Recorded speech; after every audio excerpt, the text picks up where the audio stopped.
dis merci pour la marque de respect que tu me fais, parce que tu n'as même pas encore commencé ton direct et tu me donnes la parole. C'est vraiment une marque de respect et d'estime. Chef frère, tu mérites plus que ça. Et je salue aussi tous les aînés qui sont là, à commencer par l'aîné Zana Bamba, et notre mère Blanc et tous les autres. Et j'aimerais attirer l'attention des EPV, parce que comme tu l'as dit, hein, nous on n'a pas de diplôme, mais on sait au moins regarder. Exactement. Depuis les 48 heures là, c'est aujourd'hui qu'on devrait juger les 49 soi-disant mercenaires, comme par un concours de circonstances, dans le, comment on appelle, Chris Yapi d'hier, oui. Ils avaient parlé d'un scénario de coup d'État, et ce matin, à partir de 5 heures, on nous dit, à Kati et à l'aéroport, c'est nous, qu'il y a eu des attaques. Et moi, j'ai des questions que j'aimerais poser. Est-ce que ce n'est pas par honte de ne pas pouvoir juger les 49 soi-disant mercenaires qu'ils ont fabriqué tout ce coup-là? Voilà la première question que je pose pour que les gens qui ont des diplômes puissent nous répondre. Exactement. Et la deuxième question que je pose aussi, pourquoi hier nuit, Francky de Bamenda a fui précipitamment à Bamako pour rentrer aujourd'hui à Paris? Et là, en ce moment où je vous parle, il est encore à l'aéroport. Selon lui-même, il a été arrêté pour cause de formalité. Et tout le monde sait très bien les mauvaises actions qu'il entreprend dans toute la sous-région. Et donc, ce que nous savons, sans l'ombre d'aucun doute, entre Assimi Goïta, Rogium et Shogel, il y a eu mésentente depuis avant-hier. Il y a eu mésentente sur quoi? Je ne sais pas. Mais tout le monde peut imaginer que l'arrestation des 49 mercenaires, ça a été comme s'ils ont attrapé un lion. C'est comme s'ils ont poussé Assimi à attraper un lion par la queue. Exactement. Et aujourd'hui, ils veulent laisser Assimi seul avec le lion. Et là, avant-hier, quand ils ont fait la réunion, oui. on a entendu, actuellement, il y a 3 groupes. Et donc, si le coup d'État, et sinon si les attaques d'aujourd'hui ne sont pas une mise en scène, est-ce que ce n'est pas du fait que c'est gâté entre eux là-bas? Est-ce que ce ne sont pas les effets? Parce que quand on nous dit que la garnison de Kati, qui est le lieu le plus sécurisé du Mali, avec l'aéroport sont attaqués, c'est que ça veut dire que la junte ne maîtrise absolument plus rien. Du tout, du tout. Ils sont en train de dire qu'aujourd'hui, des terroristes, si on le suppose, ont pu attaquer la poudrière, la garnison, le cœur même du système.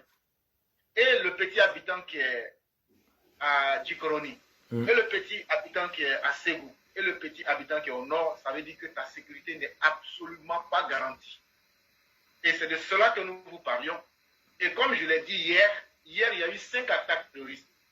Cher frère, tu te souviens, il y a une fois, j'ai fait une émission il y a une semaine, j'ai dit exactement qu'il y aura, sur cette année 2022, il y aura 920 attaques au Mali. L'émission est là. Et ouais, tu as publié même un post tu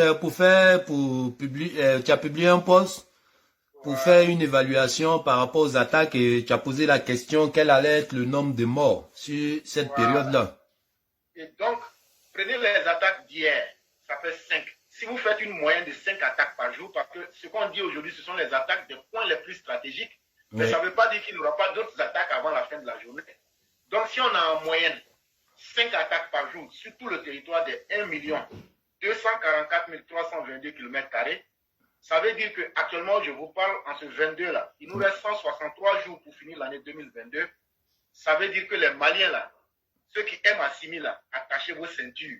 Vous avez encore 820 attaques. Je dis bien 820 attaques qui vont venir. Il suffit de multiplier 820 fois 10 ou même par 5. Vous prenez n'importe quel nombre, vous allez vous rendre compte du nombre de morts. C'est vraiment ce message-là que je voulais annoncer, comme pour dire que nous ne regrettons pas d'avoir choisi Alassane Ouattara. Jamais. Chers élèves, nous faisons le bon choix. Et toi-même te dis, cher frère, merci. Merci pour tout le travail que tu fais. Et force à toi et force à tous les élèves. Et merci surtout pour le respect. Merci, chef frère. Et il n'y a pas besoin de me remercier parce que tu mérites plus que ça, chef frère. Donc, c'est tout à fait normal. Maintenant, comme on le dit, nous, ça ne nous surprend pas, hein, malgré qu'on pose des questions pour toujours chercher à comprendre. Mais bon, cela ne veut pas dire qu'on est bête, chef frère. Déjà, on avait dit que Soro Guillaume tenait Assimi par ses nerfs les plus sensibles. Bon, comme on fait des vidéos, les gens ils pensent qu'on est là pour monétiser nos pages ou bien pour faire un peu de buzz. Mais quand tu es dans la vérité, parfois même tu es inspiré. Ils ne peuvent pas comprendre ça. Et on a dit des choses ici qui sont en train de se réaliser. On a dit qu'Assimi Goïta et Choguel ont été de mauvais élèves.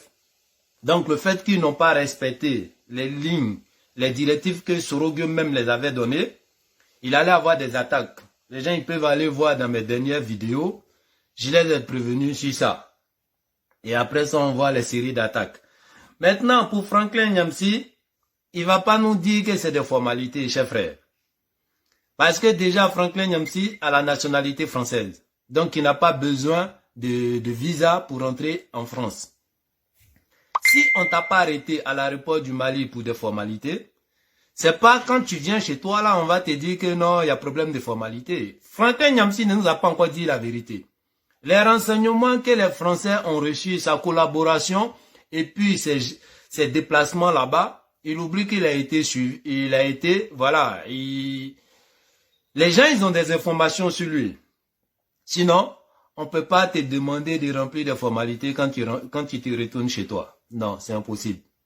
Mais bon, on laisse toujours nos questions en suspens, chers frères, et puis on verra ce que ça va donner. Comme ils pensent qu'on est bête parce qu'on pose des questions, nous, en tout cas, on pose des questions. Donc, merci, chers frères, pour ces informations-là. Merci beaucoup.